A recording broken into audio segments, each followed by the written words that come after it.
మెల్రోజ్ school యజమాని ఇఫ్ఫత్ యాస్మిన్ ఆస్తిపాస్తులతో తమకు ఎలాంటి సంబంధం లేదని, తాము కేవలం స్కూల్ బిల్డింగ్ లీజ్ అగ్రిమెంట్ దారులమేనని హుదా స్కూల్ కరెస్పాండెంట్ అబ్దుల్ రబ్ మొహమ్మద్ లఫీతీ స్పష్టం చేశారు. ఆదివారం హుదా స్కూల్లో ఏర్పాటు చేసిన విలేకరుల సమావేశంలో ఆయన మాట్లాడుతూ, లతీఫీ కుటుంబ నేపథ్యం ఎలాంటిదో కరీంనగర్ వాసులందరికీ తెలుసని, దివంగత ఇర్ఫానుల్లా ఖురేషీ కుటుంబాన్ని అడ్డుపెట్టుకొని పావుగా వాడుకుంటూ ఒక ప్రైవేట్ స్కూల్ యజమాని తమ్ముడి కలిసి తమపై చేయించిన ఆరోపణలు ఖండించాడు.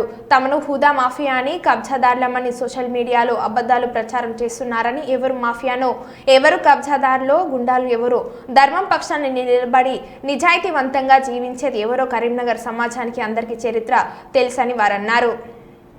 बिस्मिल्लाहिर्रहमानिर्रहीम। मेरे सीधी जानिब अहमद अब्दुल अजीम साहब प्रेसिडेंट हैं, मेरे बाएं जानिब जनाब अब्दुल रऊफ लतीफ़ी साहब वाइस प्रेसिडेंट है और मैं secretary and correspondent Huda high school. हम तकरीबन 2002 से हुदा हाई स्कूल चला रहे हैं और अल्हम्दुलिल्लाह पूरे शहर में हमारा अच्छा रिकॉर्ड है और यहाँ हमारे मुद्दत एग्रीमेंट की 1.5 साल पहले ख़त्म हो चुकी है। उसके बावजूद यहाँ के ओनर ने हमें मुद्दत दी, जिसकी वजह से हम 1 साल से बिल्डिंग्स की तलाश में थे, हमें बिल्डिंग नहीं मिली। उसके बाद ये जनाब रियाज साहब मरहूम मेलरोज स्कूल चलाया करते थे, उनकी बिल्डिंग के सिलसिले में मालूम हुआ कि वो खाली है, तो रियाज साहब का इंतकाल हो चुका। उनकी अहलिया इफ़्फ़त यास्मीन साहबा से हमने बातचीत की और उन्होंने कहा कि रशीद साहब मेन इसके रियाज साहब के दोस्त हैं, उनकी मौजूदगी में गुफ्तगू करूँगी। ये कोर्ट में रिटायर्ड एम्प्लॉई थे और समीर साहब जो इनको पाल लिया गया था इफ़्फ़त यास्मीन साहबा की जानिब से, तो उनकी मौजूदगी में ये एग्रीमेंट हमारा तय हुआ।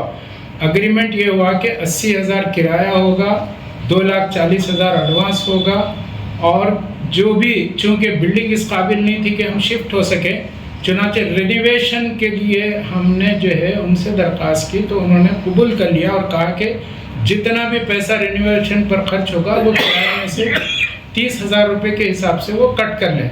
लिहाजा ये एग्रीमेंट हमारा 30 मार्च को हमने गुफ्तगू की और तय किया और 15 अप्रैल को हमने पेपर तैयार किया और ये रशीद साहब ही ने अपने घर पर एग्जीक्यूट किया इसको और कोई दूसरे आदमी ने नहीं किया और उन्हीं की मौजूदगी में इफ़्फ़त यास्मीन साहबा की दस्तखत और हमारी दस्तखतें हुई और फिर समीर गवाहों में रशीद साहब भी हैं, ये पूछा जा सकता है उनसे भी।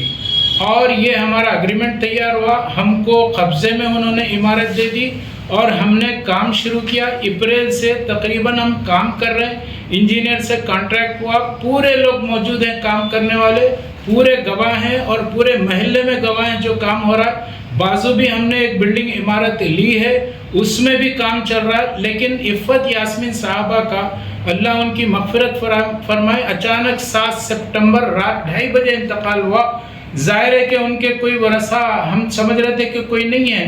और ये रियाज साहब तकरीबन 25 साल से ये मैडम और रियाज साहब की तहवील में ये बिल्डिंग थी, कोई मौजूद नहीं थे। समीर ने कहा कि मेरे पास तदफीन के लिए भी पैसे नहीं हैं, तो फौरी हमारे भाई ने 20,000 रुपये तदफीन के लिए अदा किए। फिर उसके बाद उससे इंतकाल से पहले भी दवाओं के लिए भी पैसे नहीं थे। कोई आपके सामने आ चुके हैं और हमने दरख्वास्तें भी दी हैं और ये पूरी हम कोशिश कर रहे हैं कि हमको फौरी तहवील में मिल जाए और हम दशहरा की छुट्टियों में चाह रहे थे कि स्कूल को हम शिफ्ट कर सकें। हम तमाम लोगों से इस बात की अपील करते हैं कि आप धोखे में मत आए लोगों के। आप अगर चाहते हैं तो आइए, एग्रीमेंट को मुशाहिदा कीजिए, देखिए, हम बताने के लिए तैयार हैं। जो एग्रीमेंट को देखना चाहता है वो देख सकता है। अगर ज़बरदस्ती कब्जे की बात की जा रही है तो हम इस बात को डिक्लेयर कर रहे हैं कि हम 1 इंच ज़मीन के न मालिक हैं आज, न कल मालिक रहेंगे। हम सिर्फ किराएदार हैं। हम एग्रीमेंट के हिसाब से बिल्डिंग हम उनके ख़त्म करके हम हवाले कर देंगे। बस ये हमारी गुजारिश है। हम कोई गुंडागर्दी नहीं करना चाहते, हम कोई गुंडों को नहीं ला रहे हैं। सिर्फ हम सामान शिफ्ट करने के लिए जो अफराद लेबर आए थे वहाँ पर, उसको गुंडागर्दी का नाम दिया जा रहा है। वीडियोस डालकर गलत फैलाया जा रहा है और हुदा को हुदा माफिया कहा जा रहा है और लैंड ग्रैबर की शक्ल हमको लैंड ग्रैबर कहा जा रहा है। जिंदगी में हमने किसी का एक पैसा नहीं खाया है, किसी को हमने धोखा नहीं दिया है, आज हमको इस नाम से बदनाम किया जा रहा है। जाहिर है कि अल्लाह ताला बेहतर जानता है किसकी क्या नियतें हैं और इसका फैसला अल्लाह के पास भी है और दुनिया में भी है। बस हम इतना ही कहना चाहते हैं। और दूसरी बात यह है कि न सिर्फ उन्होंने हरासमेंट किया बल्कि हमने बाजू एक बिल्डिंग इमारत के लिए ली थी और हमने एक रैम भी अटैच किया, तकरीबन 1.5 से 2 लाख रुपए का खर्च हुआ।